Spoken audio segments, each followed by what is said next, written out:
जय राम जय जय राम। श्री राम जय राम जय जय राम। श्री राम जय राम जय जय राम।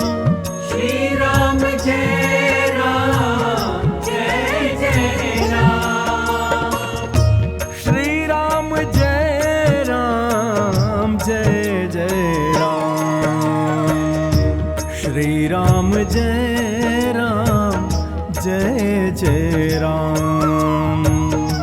श्री राम जय राम जय जय राम। श्री राम जय राम जय जय राम। श्री राम जय राम जय जय राम। श्री राम जय राम जय जय राम। श्री राम जय राम जय जय राम।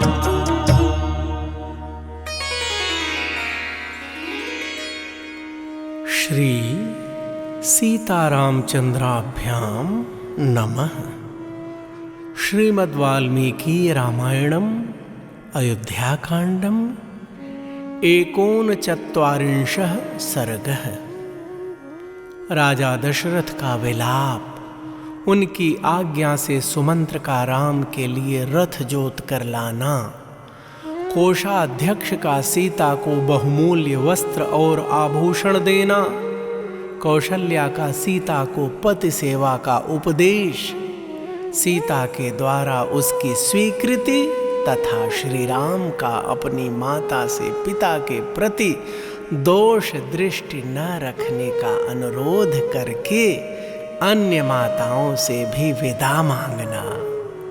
प्रभु प्रेमियों, इन पावन प्रसंगों को श्रवण कीजिए। जय सिया राम।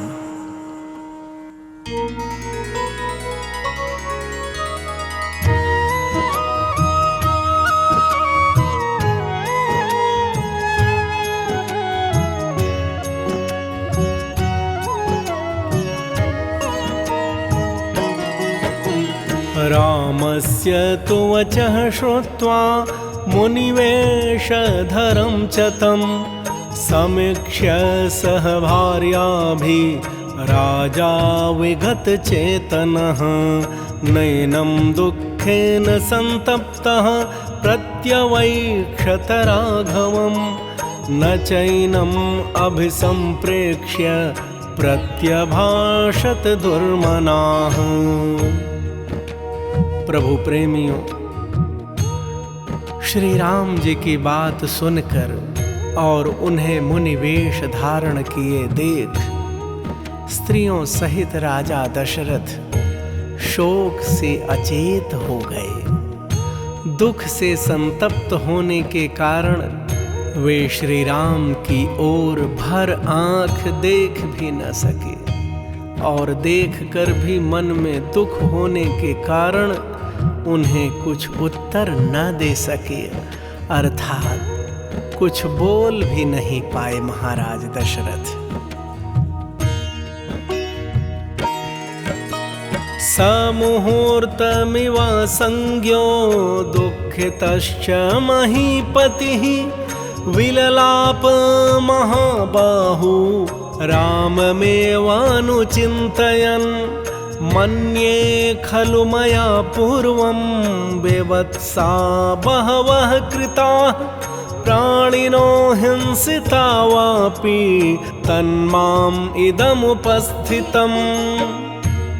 भक्तजनों, 2 घड़ी तक अचेत सा रहने के बाद जब महाराज को होश हुआ तब वे महाबाहु नरेश श्री राम का ही चिंतन करते हुए दुखी होकर विलाप करने लगे। प्रभु प्रेमियों, महाराज मन ही मन चिंतन कर रहे हैं। मालूम होता है मैंने पूर्व जन्म में अवश्य ही बहुत सी गौओं का उनके बछड़ों से बिछोह कराया है अथवा अनेक प्राणियों की हिंसा की है। इसी से आज मेरे ऊपर यह घोर संकट आ पड़ा है।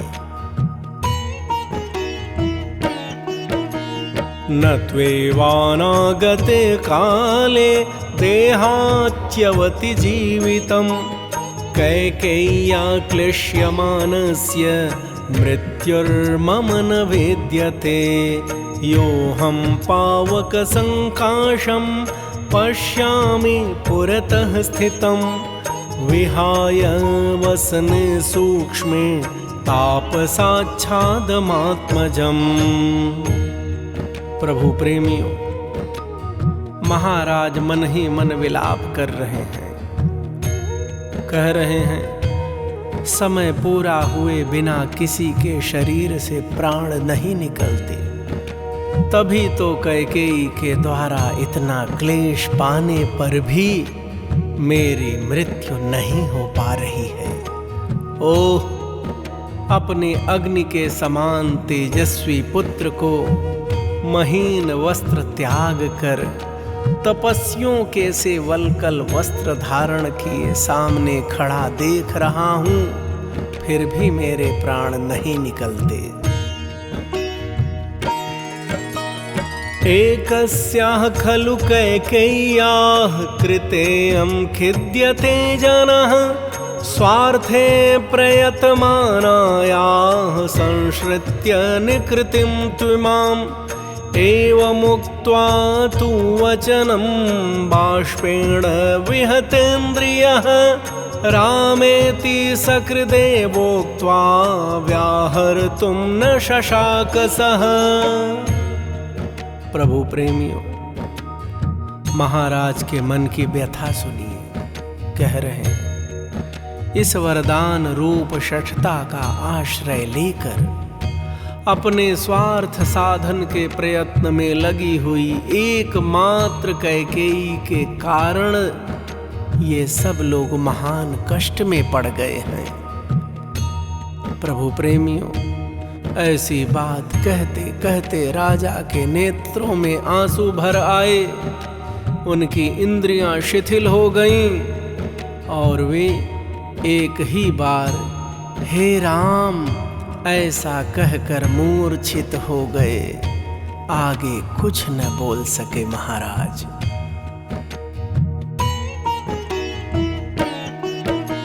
संज्ञां तु प्रतिलभ्यैव मुहूर्तात् स महीपतिः नेत्राभ्याम् अश्रुपूर्णाभ्यां सुमन्त्रम् इदमब्रवीत् औपवाह्यं रथं युक्त्वा त्वामायाहि हयोत्तमैः प्रापयैनं महाभागम् इतो जनपदात् परम्।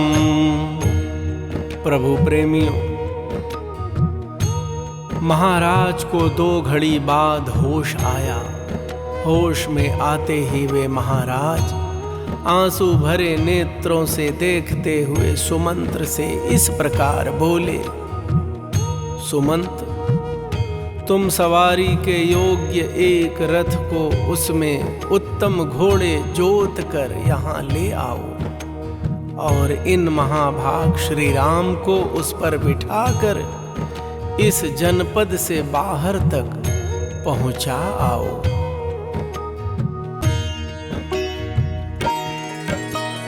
एवं मन्ये गुणवतां गुणानां फलमुच्यते पित्रा मात्रा च यत्साधुः वीरो निर्वास्यते वनम् राज्ञो वचनमाज्ञाय सुमन्त्रः शीघ्रविक्रमः योजयित्वा ययौ तत्र रथमश्वैः अलङ्कृतम्।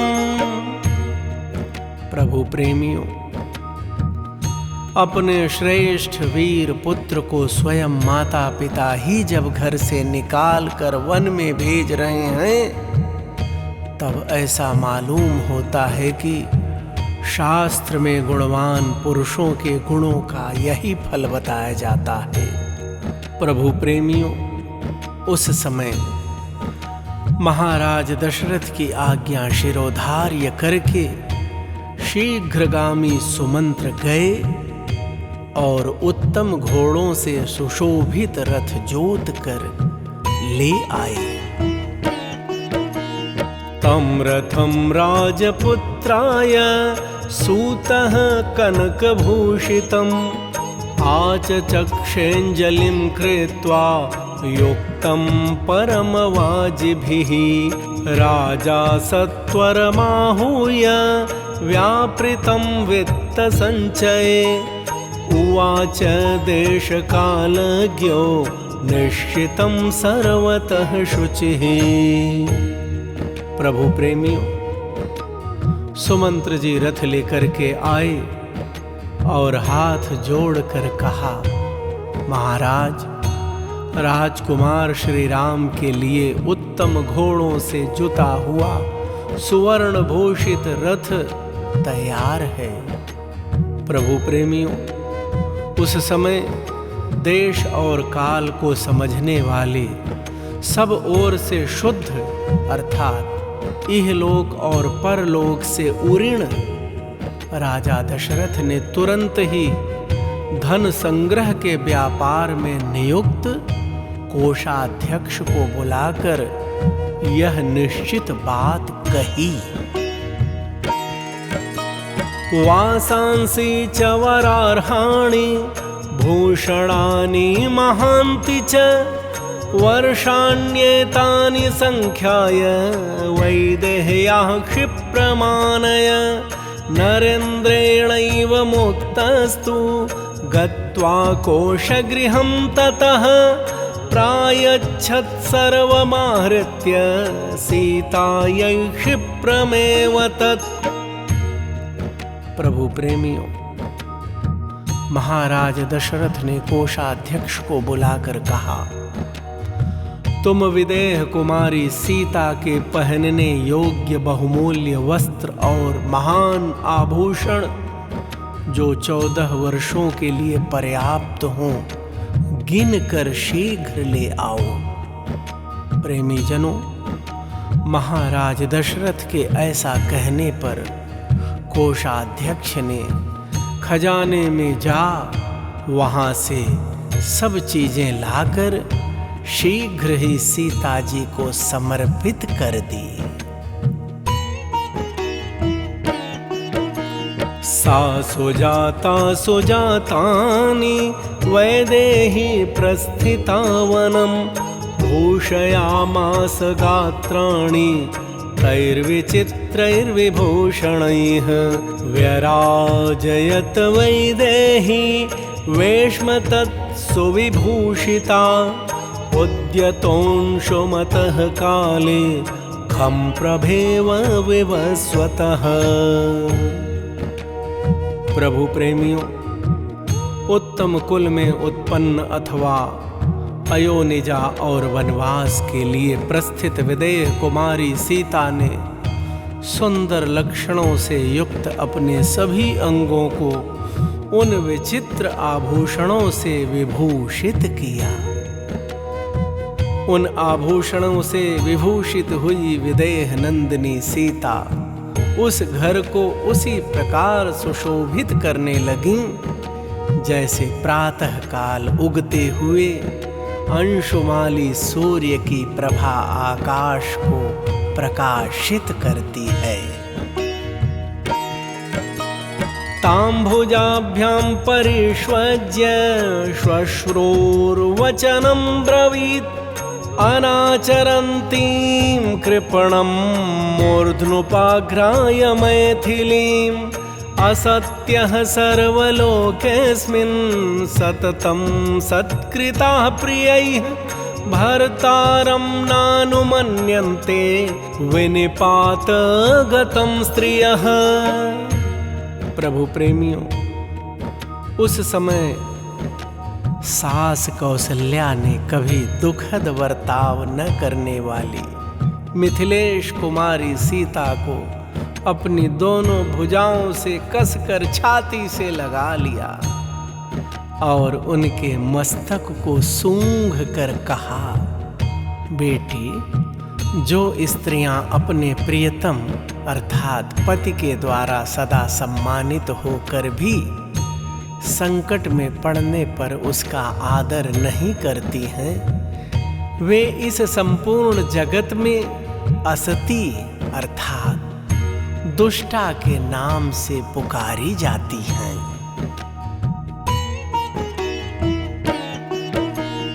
एष स्वभावो नारीणाम् अनुभूय पुरा सुखम् अल्पामप्यापदं प्राप्य दुष्यन्ति प्रजहत्यपि असत्यशीला विकृता दुर्गा अहृदयाः सदा असत्यः पापसङ्कल्पाः क्षणमात्र विरागिणः। प्रभु प्रेमियों, माता कौशल्या सीता जी से कह रही हैं, दुष्टा स्त्रियों का यह स्वभाव होता है कि पहले तो वे पति के द्वारा यथेष्ट सुख भोगती हैं, परंतु जब वह थोड़ी सी भी विपत्ति में पड़ता है तब उस पर दोषारोपण करती हैं और उसका साथ छोड़ देती हैं। जो झूठ बोलने वाली, विकृत चेष्टा करने वाली, दुष्ट पुरुषों से संसर्ग रखने वाली, पति के प्रति सदा हृदयहीनता का परिचय देने वाली, कुलटा पाप के ही मंसूबे बांधने वाली और छोटी सी बात के लिए भी क्षणमात्र में पति की ओर से विरक्त हो जाने वाली हैं, वे सब की सब असती अर्थात दुष्टा स्त्री कही गई हैं। न कुलं न कृतं विद्या न दत्तं नापि संग्रहः स्त्रीणां गृह्णाति हृदयम् अनित्य हृदया हिताः साध्वीनां तु स्थितानां तु शीले सत्ये श्रुते स्थिते स्त्रीणां पवित्रं परमं पतिरेको विशिष्यते। प्रभु प्रेमियों, माता कौशल्या कह रही हैं सीता जी से, बेटी, उत्तम कुल, किया हुआ उपकार, विद्या, भूषण आदि का दान और संग्रह अर्थात पति के द्वारा स्नेह पूर्वक अपनाया जाना, यह सब कुछ दुष्टा स्त्रियों के हृदय को नहीं वश में कर पाता है, क्योंकि उनका चित्त अव्यवस्थित होता है। इसके विपरीत जो सत्य, सदाचार, शास्त्रों की आज्ञा और कुलोचित मर्यादाओं में स्थित रहती हैं, उन साध्वी स्त्रियों के लिए एकमात्र पति ही परम पवित्र एवं सर्वश्रेष्ठ देवता है।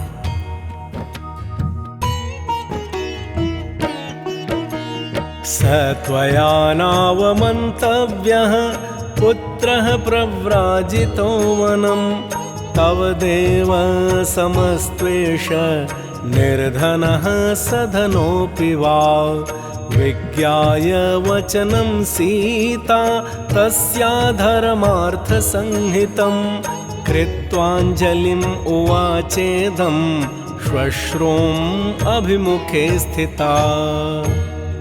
प्रभु प्रेमियों, माता कौशल्या सीता जी से कह रही हैं, इसलिए तुम मेरे पुत्र श्री राम का, जिन्हें वनवास की आज्ञा मिली है, कभी भी अनादर न करना।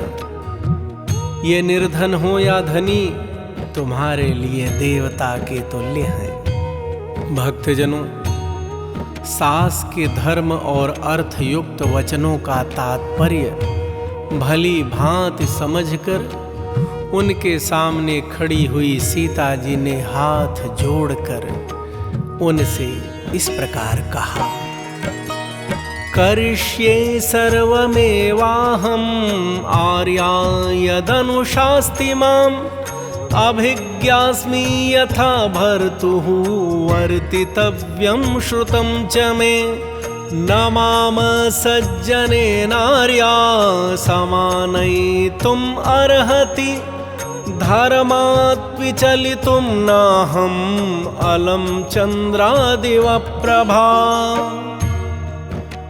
प्रभु प्रेमियों, सीता मैया दोनों हाथ जोड़कर कौशल्या जी से कह रही हैं, हे आर्य, आप मेरे लिए जो कुछ उपदेश दे रही हैं, मैं उसका पूर्ण रूप से पालन करूंगी। स्वामी के साथ कैसा बर्ताव करना चाहिए यह मुझे भली भांति विदित है, क्योंकि इस विषय को मैंने पहले से ही सुन रखा है। हे पूजनीया माता जी, आपको मुझे असती स्त्रियों के समान नहीं मानना चाहिए, क्योंकि जैसे प्रभा चंद्रमा से दूर नहीं हो सकती, उसी प्रकार मैं पतिव्रत धर्म से विचलित कदापि नहीं हो सकती। ना तंत्री वाद्यते वीणा, ना चक्रो वेद्यते रथः, ना पतिः सुख मेधेत या स्यादपि शतात्मजा। मितं ददाति हि पिता, मितं भ्राता, मितं सुतः, अमितस्य तु दातारं भर्तारं कान पूजयेत्। प्रभु प्रेमियों, सीता जी कौशल्या जी से कह रही हैं, जैसे बिना तार की वीणा नहीं बज सकती और बिना पहिए का रथ नहीं चल सकता है, उसी प्रकार नारी 100 बेटों की माता होने पर भी बिना पति के सुखी नहीं हो सकती। पिता, भ्राता और पुत्र ये परिमित सुख प्रदान करते हैं, परंतु पति अपरिमित सुख का दाता है।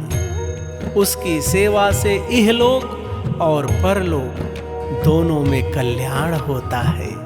अतः ऐसी कौन स्त्री है जो अपने पति का सत्कार नहीं करेगी। साहमेवंगता श्रेष्ठा श्रुतधर्म परावरा, आर्ये किमवमन्येयं स्त्रिया भरता हि दैवतं। सीताया वचनं श्रुत्वा कौसल्या हृदयंगमं, शुद्धसत्त्वा मुमोचाश्रु सहसा दुःखहर्षजम्। प्रभु प्रेमियों, सीता जी कह रही हैं कौशल्या माँ से, हे आर्ये, मैंने श्रेष्ठ स्त्रियों, माता आदि के मुख से नारी के सामान्य और विशेष धर्मों का श्रवण किया है। इस प्रकार पातिव्रत्य का महत्व जानकर भी मैं पति का क्यों अपमान करूंगी। मैं जानती हूं कि पति ही स्त्री का देवता है। प्रभु प्रेमियों, सीता का यह मनोहर वचन सुनकर शुद्ध अंतःकरण वाली देवी कौसल्या के नेत्रों से सहसा दुख और हर्ष के आंसू बहने लगे।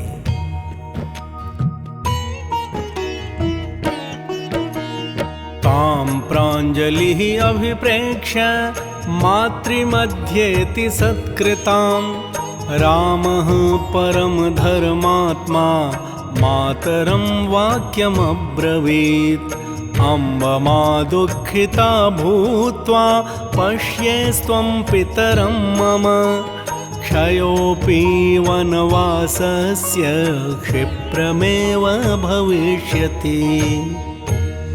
प्रभु प्रेमियों, उस समय परम धर्मात्मा श्री राम जी ने माताओं के बीच में अत्यंत सम्मानित होकर खड़ी हुई माता कौसल्या की ओर देख हाथ जोड़कर कहा, माँ, इन्हीं के कारण मेरे पुत्र का वनवास हुआ है, ऐसा समझकर तुम मेरे पिता की ओर दुखित होकर कभी न देखना।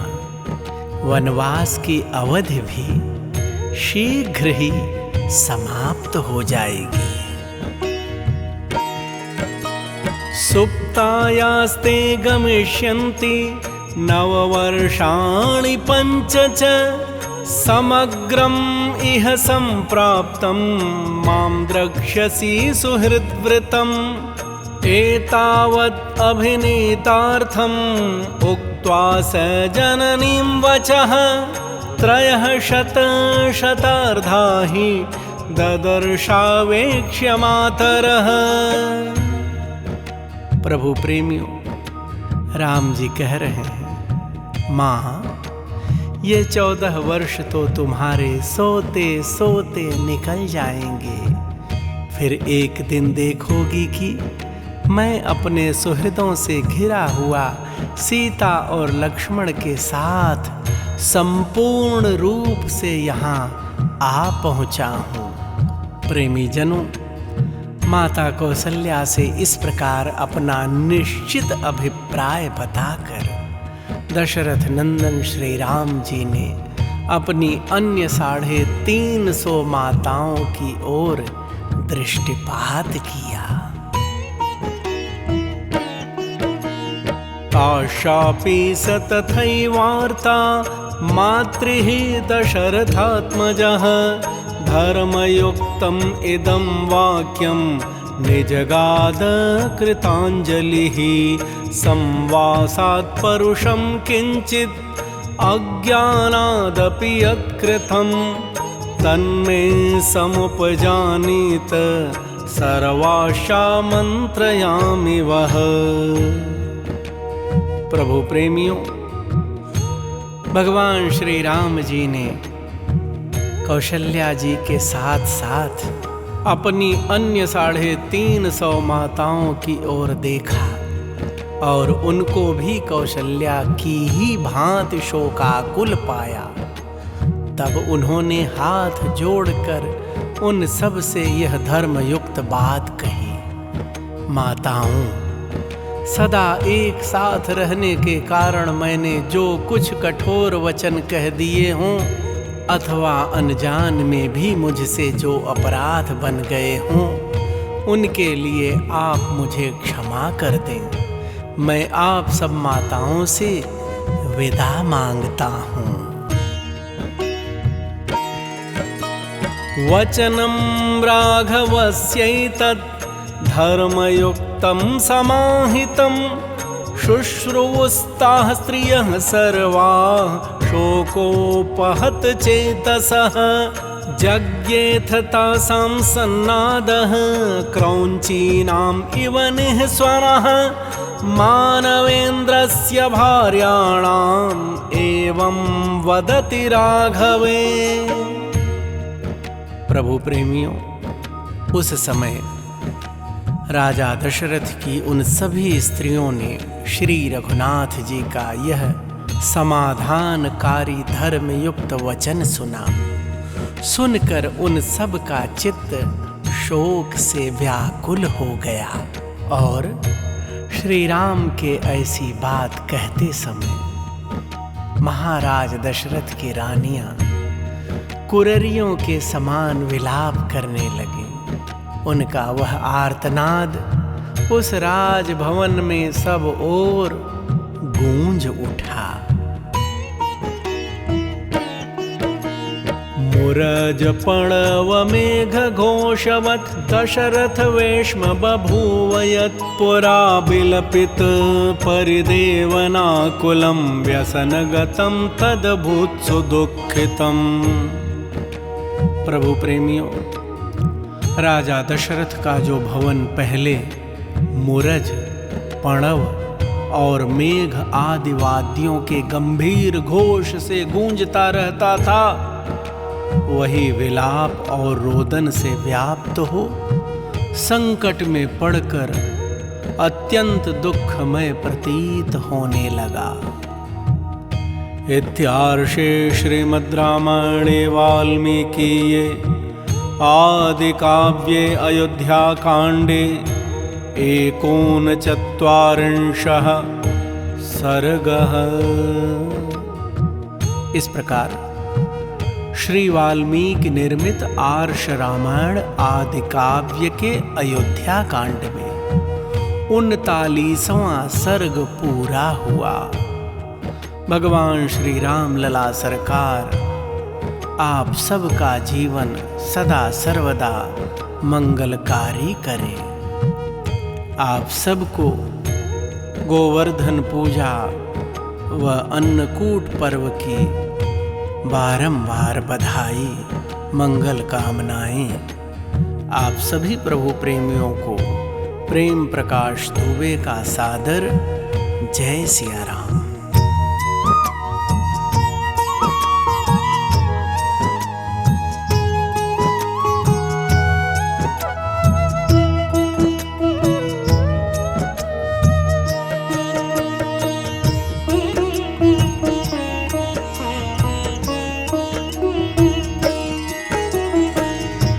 श्री राम जय राम, जय जय राम।